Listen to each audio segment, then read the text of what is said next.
we're going to be presenting on our findings when we interviewed 2 different organizations. I wanted to start off talking about the rule of 1/8. So the rule of 1/8 states that 1/2 of the organizations will not believe there is a connection between how they manage their people and the profits they earn. 1/2 of those who do believe in the connection will try to make a single change to solve their problems, not realizing that effective management of people requires a more comprehensive and systematic approach. Of those companies that do realize this, 1/2 will persist with their practices long enough to actually derive economic benefits. As such, 1/8 of businesses will utilize the power of how they manage their employees to increase profits. Because of this, businesses should view their employees as assets that can appreciate in value when you make certain changes. Discrepancies between managers and their subordinates can limit the overall performance and profitability of a business's employees. Therefore, our company should seek to eliminate these problems and use organizational behavior and our analysis on the other 2 companies to do so. First, we will look at some of the discrepancies that were found to exist between the employees and their subordinates. Though the managers and the subordinates were mostly on the same page, there were things about the company in which they did not see eye to eye on. So the first and most pressing discrepancy is the lack of communication within the companies.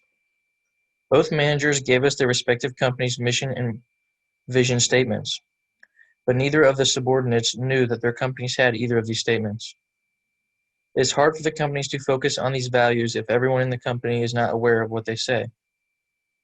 When questioned about how to improve their companies, both subordinates mentioned improved communication. One of the subordinates mentioned that there were some issues with communication from time to time, and the other subordinate mentioned that the communication could be better so everyone would be on the same page and know what they should be doing at all times. The next discrepancy we will look at is that subordinates felt their work environment was more stressful than the managers thought, or that the managers implied it was.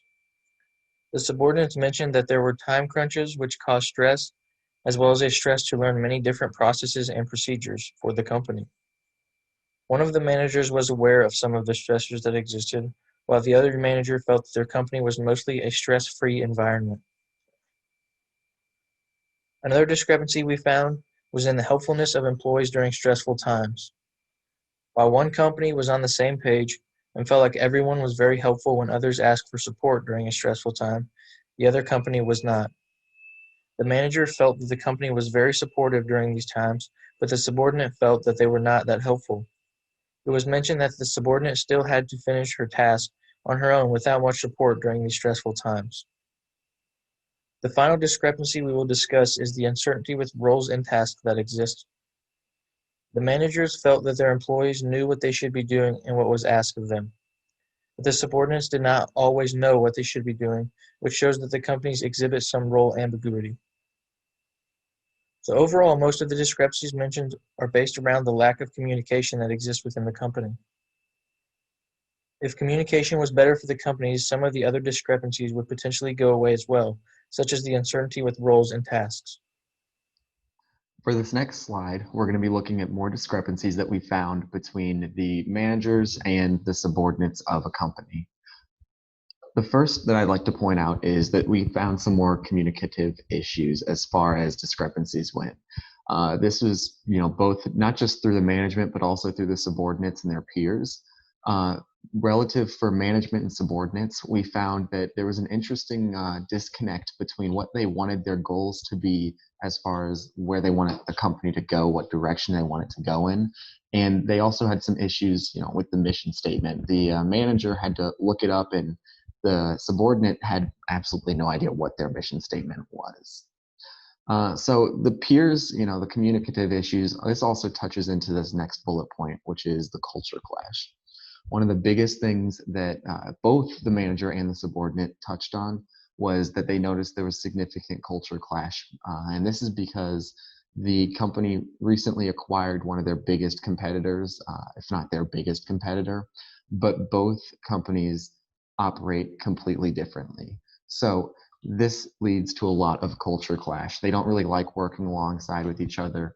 And the peers, the subordinates, they don't necessarily feel that management's doing a good job at looking out for them. They don't feel that they are going to be taken care of at this moment, because right now for them it feels as though management is primarily focused on just generating income, especially through this merger, and they're not necessarily focusing on making sure that the subordinates are enjoying this, are finding that good balance in their culture.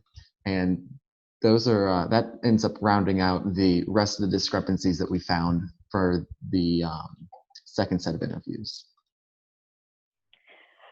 Based on the types of discrepancies found from the two companies we interviewed, there are successful ideas that could be implemented to foster improvement in our company. First thing that should be emphasized is communication among our company. We found that there were issues concerning both the managers and the subordinates knowing the company mission statement and vision. These are something that needs to be communicated among all levels of employees, as they are the makeup of the company. Communication can work well in our company as a core element that can help eliminate the gaps between our managers and subordinates. This can come from the form of feedback, positive reinforcement, teaching, etc. Another issue that kept on coming up was the high stress among employees. Making sure our employees are happy will foster a welcoming environment in which to work and increase the effort and job performance of our employees. Furthermore, reducing stress from our employees will increase organizational commitment, which will result in low employee turnover, and so we can invest in our employees as we can expect them to stay long term. What is very powerful in lessening the discrepancies between manager and subordinates is increasing job satisfaction, which can come in many forms. If an employee is not satisfied with their job, it results in negative effects such as lower motivation, counterproductive behavior, less trust, less organizational commitment, lower job performance, etc. Therefore, our company should focus on improving communication, reducing stress, and increasing job satisfaction. So here we have a few more successful tactics that we can use in order to improve the businesses in which we interviewed. So first off, in one of the interviews, there was an expression that there was a lack of communication among employees and employers. And without communication, the opportunity for a high level of teamwork declines drastically. So using team processes would be more efficient if there was a higher level of communication among the organization, which would result in higher process gain. Also, the possibility of negative outcomes like social loafing and production blocking would become a lot higher without the utilization of communication efforts among all levels of employees, subordinates, and managers alike. So next we have formulating an effective mission and vision statement. So one of the interviews, there was a manager and their subordinate were unable to recite a mission statement and or vision for the organization. So the lack of this mission statement is very concerning, because that would lead to an overall lack of motivation throughout the organization. And motivation is one of the most important things when you look at a business, because without a mission or vision statement, the employees might lack motivation, also lose sight of the purpose of what they are working for, resulting in motivational loss. So if they were to formulate a mission and vision statement that is very transparent and gives employees the motivation to work, it would also create more organizational commitment and higher communication in general. In order to implement what works well to eliminate discrepancies between managers and their subordinates, we must dive into specific tactics that can help us. To start off, we can improve our communication, especially when pertaining to our mission statement and company vision, by using the goal-setting theory. The goal-setting theory will motivate our employees to know our mission statement and our company vision and use them in our day-to-day work. We can do this by using goal specificity to outline the goal we wish our employees achieve, goal commitment to make our employees accept the goal, and goal acceptance to make sure our employees understand the goal and why it exists. We can increase goal specificity, goal commitment, and goal acceptance by possibly allowing our employees, both managers and subordinates, to edit the mission statement and company vision to meet what they believe is correct. This will allow for our managers and subordinates to be better connected by sharing a common idea of the company and thus result in better communication among all levels of our business. Another issue we found in our other companies was stress among their employees and resulting in negative practices and feelings. We should reduce the types of stressors that most likely exist in our business. The stressors we should focus on are hindrance stressors, which negatively affects an employee's goal attainment. An example of this would be role ambiguity, in which an employee has a lack of information and predictability about their role, which prohibits successful completion of their goal and increases stress.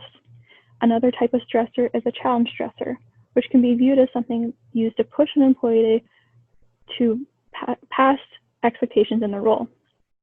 An example of this would be time pressure, as an employee may be facing a time crunch to get a task completed, which can push them and result in stress. Additionally, our company can face burnout among our employees, which can be seen as emotional, mental, and physical exhaustion that results from having to cope with stressful demands on an ongoing basis. Coping strategies exist to help with stressors. Employees can receive instrumental support, which can also help reduce stressful demands directly. An example of this would be seeking support from other employees to help with your stressful tasks. Since stressors reduce job performance and organizational commitment, our company should seek ways to reduce stressors and increase coping strategies. There are a few ways in which we can start to reduce stress among our employees, which will result in smaller gaps between managers and subordinates. We could implement team building exercises that create better relationships among employees so that it would be easier for workers to seek each other out for help. We could provide outlets in which our employees can get rid of stress, such as free gym memberships or discounts on massages. Additionally, we could provide more time off for our employees so they can unwind and enjoy time at home and away from work. Another way we can reduce stress is by increasing confidence among our employees, which would boost confidence and effort and thus increase job performance overall. This can be done by offering funding or discounts on additional schooling or hosting free training sessions. To further address changes we can implement to help eliminate discrepancies between managers and employees, there are specific strategies that we can use in order to better the company as a whole. First, I would like to mention that reevaluating and formulating a better organizational design would be highly beneficial to the organization. It would increase organizational commitment. As I mentioned before earlier in the presentation, the lack of a mission statement leads to decreased productivity as the overall sense of meaningfulness among employees is suffering. If there's no value of a work goal or purpose relative to the employee's own ideals and passions, then there are major fundamental gaps within the organization itself. This is why the reevaluation of the organizational design would be highly beneficial overall. Next, there is the process of creating more cohesion among employees through teamwork processes. This would allow more emotional attachments to be formed among workers that bonds team members together and can help bridge some of the gaps between managers and subordinates. This can be done by creating trust among the members, and this can involve the manager being transparent with their ideas and providing appreciation and support for the team. Team potency is also an important component to consider, as creating this would help the overall improvement of the teams. Strong potency has a positive impact on team performance and can be achieved by having the manager produce ways in which their subordinates can improve their skills and abilities, such as company-sponsored conferences, programs, or education. This would also help build transactive memory, which essentially means that it increases team performance and productivity by distributing specialized knowledge among the team in a manner that is in an effective system of memory for the team itself. So overall, in order to bridge the gap between subordinates and managers, good communication and teamwork is vital to making the organization perform at its highest potential.